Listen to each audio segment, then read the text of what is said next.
His thumb was a jolly Buddha, filled with so much happiness you'd think he was about to burst from it. His pinky, an Islamic extremist honestly believing he could use the bodies of infidels as a stairway to heaven. His index finger was a Christian preacher, pointing out everything wrong with the world only to keep the attention off himself. His ring bearer was a pagan praying to anything he felt was divine. His last finger was a man with an open mind but a closed mouth. He could see past the separation, but to say something now would only amount to him fucking himself. His palms were an open invitation. His arms, a massed body of land hanging off an ocean that would swell like lips to kiss the moon and drop like a cliff to bow to the sun. His stomach was the core of a planet always turning, hungry for something. His legs, the push and pull of gravity and inertia that kept us moving through this universe. And his throat, too sore to speak from crying himself to sleep after clapping his hands on accident, trying to entertain this world. His head is a heart beating itself against a wailing wall as if he could knock his thoughts back in time so he would know better before making mistakes. In his chest rests a brain, which explains why he can only think about love. His liver was Noah's boat, his bones the foundation he forged for man. But we've grown so out of touch, grown such thick skin, nerves deadened by religion and politics. No more spirituality or compromise, more like shut up and listen or die, tries to hold himself together.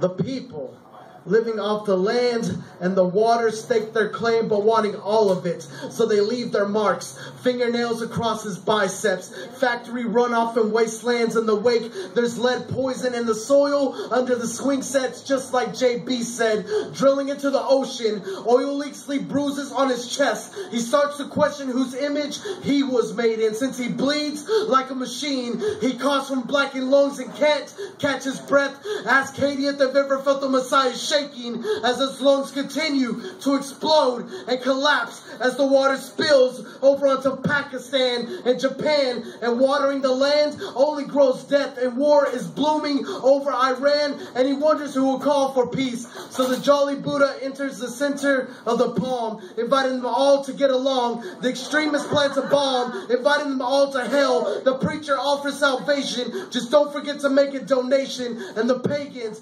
continue their rituals that date back since they knew the earth was a circle, and the man closes his eyes, opens his mouth, says, fuck this world, it's in God's hands now. If only they could understand there is no right or wrong, no east and west, just the body of a God with idle hands. And the right launches a 9-inch nail to RSVP death, but not before the left did the same. As God watched and he wept, and to save them both, he clapped his hands.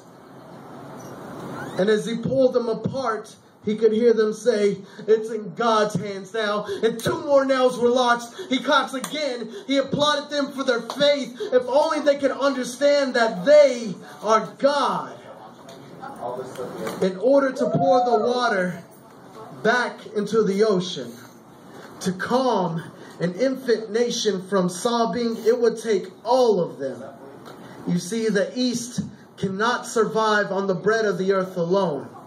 The West has become so lost in its technology, its spirit has become digital. Once these hands understand that they are God, they will catch his tears.